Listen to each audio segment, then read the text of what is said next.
used to say that in an age of information, ignorance is a choice. And now we have to confront a whole nother level, and that is the information that we're getting. Is it actually supporting us, or is it something that really is an incentive to cause us to make choices? So first of all, every time we have a thought, we make a chemical. And if you have an unlimited thought, you will feel unlimited. And if you have a self-depreciating thought, you'll feel unworthy. And your brain instantaneously fires circuits that signal another part of the brain to release peptides or chemical messengers that signal hormonal centers. And when we get that arousal from the thought that we think, those thoughts sometimes weaken, the response weakens the physical body. So turns out that the emotions that are created from the thoughts are the signaling mechanisms of the body. Thoughts are the language of the brain, and feelings are the language of the body. And how we think and how we feel creates our state of being. So it turns out that the thoughts based in the stress hormones, based in survival, those are the thoughts that begin to push the genetic buttons that create disease. In other words, a person wakes up in the morning, and the brain is a record of the past. The first thing they do when they wake up in the morning is they start thinking about their problems. And those problems are memories that are etched in the brain that are connected to certain people, certain objects, certain things at certain times and places. So if you believe that your thoughts have something to do with your destiny, the moment you think about your problems, you're thinking in the past, right? Mm-hmm. Now, every one of those problems has an emotion associated with them because we've experienced them. So the moment you remember your problems, now you feel unhappy. Now you feel anxious. Now you feel fear. So the moment we feel those emotions, it takes a thought and a feeling, a memory or an image and an emotion, a stimulus and a response, and we start conditioning the body emotionally into the past. Now, the body is so objective that it doesn't know the difference between the real-life experience that's creating that emotion and the emotion that person's fabricating by thought alone. The body's believing it's in that environmental condition. So if the environment signals the gene, and that's the truth, and the end product of an experience in the environment is an emotion, we're signaling the same genes, and genes make proteins. And if you keep signaling the same genes, you start down-regulating the gene to make cheaper proteins, and the body begins to break down. Now, that's an unconscious process. So what goes along with that is the moment the person feels that emotion of unhappiness or whatever it is, the brain checks in with the body and says, yeah, you're feeling pretty miserable, you're suffering. And we tend to generate more thoughts equal to the feeling that we have. And so then we get caught in this loop of thinking and feeling. So if we can't think greater than how we feel, or feelings have become the means of thinking, then we're thinking in the past, right? And so we call that the familiar past. And then a person gets going in the day and they start thinking, oh, I got to see this person. I got to go to that meeting. I hate doing this. And now they get in their routine. And a habit is a redundant set of automatic, unconscious thoughts, behaviors, and emotions that's acquired through repetition. A habit is when you've done something so many times that the body now knows how to do it better than the mind. So now the person running through the same routine every single day is on autopilot, and their body's now dragging them into a predictable future based on what they did in the past, and they've lost their free will to a set of programs, right? So now you have the familiar past and you have the predictable future. Those are knowns. So the only place then, reasonably, where the unknown exists is the sweet spot of the generous present moment. That is when the body and mind are free from those conditions. So along with those emotions that influence the same thoughts, people start becoming more judgmental. They start becoming more impatient. They start becoming more entitled. They start getting more afraid, more anxious, more depressed. And now the body is literally being depleted of energy because it's believing that it's living in an emergency situation. And in emergency, you tap all of the body's resources for some threat, whether it's real or imagined. And so then when you're releasing all of these chemicals, we are literally drawing the body's life force and turning it into chemistry. And so for the short term, that's cool. But the arousal that's created from those stress hormones is a rush of energy. And so then people use the problems and the conditions in their life to reaffirm their conditioning or their addiction to that emotion. And in a sense, they become addicted to the life they don't even like. And this is why change is so hard. So then when a person makes up their mind to change and they say, okay, I'm not going to say I can't, I'm not going to judge another person, I'm not going to blame, I'm not going to complain, I'm not going to make excuses, I'm not going to be a victim, I'm not going to talk trash about anybody, I'm just going to stop. Well, that works out really well for the first couple hours.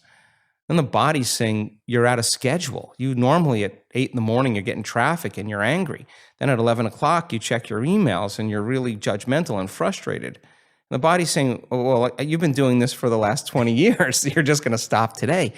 So now the body, which has been conditioned emotionally to be the mind, wants to return back to its familiar territory, to the known. So the body starts influencing the mind. And it says, come on, this is a good time to judge. Come on, this is a good time to suffer. It's your ex's fault. It's the government's fault. It's it's the weather, the news, whatever it is. And if we accept, believe, and surrender to that thought without analyzing it, it slips by and it begins to program the autonomic nervous system to make those pharmacy of chemicals.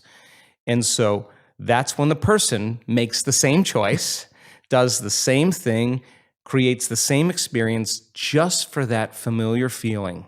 Okay, I'll complain just so I can feel suffering. Then they'd rather be unhappy than step into the unknown, to step into possibility. And the hardest part about that process, first of all, is not making the same choices you did the day before. And here's the payoff.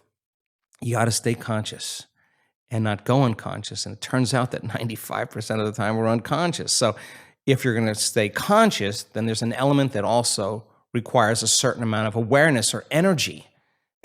And you got to step outside of that unconscious state. So the thoughts that they're thinking are slipping by their awareness unnoticed because they're hardwired in their brain, because they've been saying, I can't, it's too hard, my life will never change, it's someone else's fault. Those thoughts have consequences in the body. So then if a person then becomes conscious of those unconscious thoughts, becomes aware of how they speak and how they act, and they notice how they're feeling, they're no longer the program. They're the consciousness outside the program, and that's the first step to change. So when you're distracted by your environment and you got your cell phone and you're tweeting and you're Instagramming and Facebooking and whatever people do, you're distracted by that feeling. But I now know that if you take a person and you say, okay, close your eyes, sit in the silence of any external stimulation, remove the environment, sit your body down like an animal. Body is the animal. Tell it to stay. I'm going to feed you. You can check your cell phone. You can shower. You can have your coffee. But when I say, and so then here comes the challenge, right? So, and then if you say then you're not going to live in the familiar past or predictable future, you're not going to think about how long you've been meditating, what you got to do. You labor for that present moment. People think when they do this that they're doing something wrong because there's such discomfort that comes with it.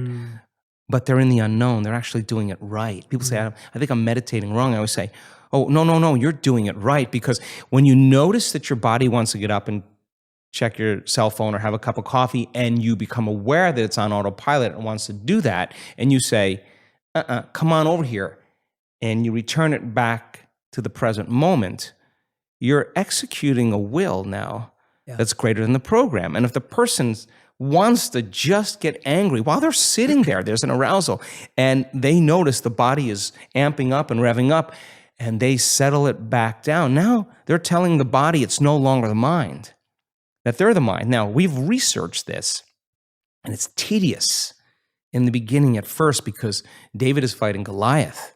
But if you keep practicing it, just like training an animal, sooner or later the body acquiesces. Sooner or later the body is trained to a new mind, and when that happens, there's a liberation of energy. The body goes from particle to wave, from matter to energy, and there goes that emotion, literally liberated from the body as energy. So the person who has the strong emotion to some circumstance in their life, and they're working on lowering the volume of that emotion, the more they lower the volume of that emotion, the more they're going to take their attention off that person and problem, and they're going to take their power back. There's going to be a break in their attention from that circumstance. And now they build their own field. And now there's energy to heal. Now there's energy to create a new life. Now there's energy for the mystical moment because they've overcome their old personality self. So I think, it's not like thinking positively. That's not the message. Yeah. It's overcoming until we become somebody else. And when that occurs and the person starts thinking differently and they start acting differently and they start feeling differently, they're a new personality. And they start seeing those synchronicities and serendipities. Now, crossing that river of change, the creative process now gets exciting because what thoughts do you want to fire and wire in your brain? What kind of attention and intention do you want to place so that that becomes the loudest voice in your head? And if you keep practicing it, the hardware becomes a software program, and it'll say, Jay, you can do anything. Jay, you live in no time and accomplish everything. Jay, you're unlimited. You just got to hang with it. On the other side of this is greatness. Whatever you want to program in there, you get to program in there. If you sat down and say, how am I going to be with my wife, my husband, my partner? How am I going to be with my kids? How am I going to be at work with my coworkers? How am I going to be in traffic? And you close your eyes and you begin to rehearse in your mind. If you're truly present, the brain does not know the difference between the real life experience and what you're imagining. So now the brain goes from a record of the past to a map to the future. Now you're installing the hardware. Keep practicing it. It becomes automatic, it becomes easier. Now it's a software program. You may just start behaving differently. And then if you said, well, listen, I'm not going to wait for my healing to feel gratitude, the whole process around, they can't be looking for it. Why would they be looking for it if they felt like it already happened? Now there's no separation. Now this is when those serendipities and coincidences and opportunities begin to show up in people's lives. So it's work. But then when they start seeing the experience in their life, all of a sudden they start believing they're more of the creator of their life and less of the victim of their life.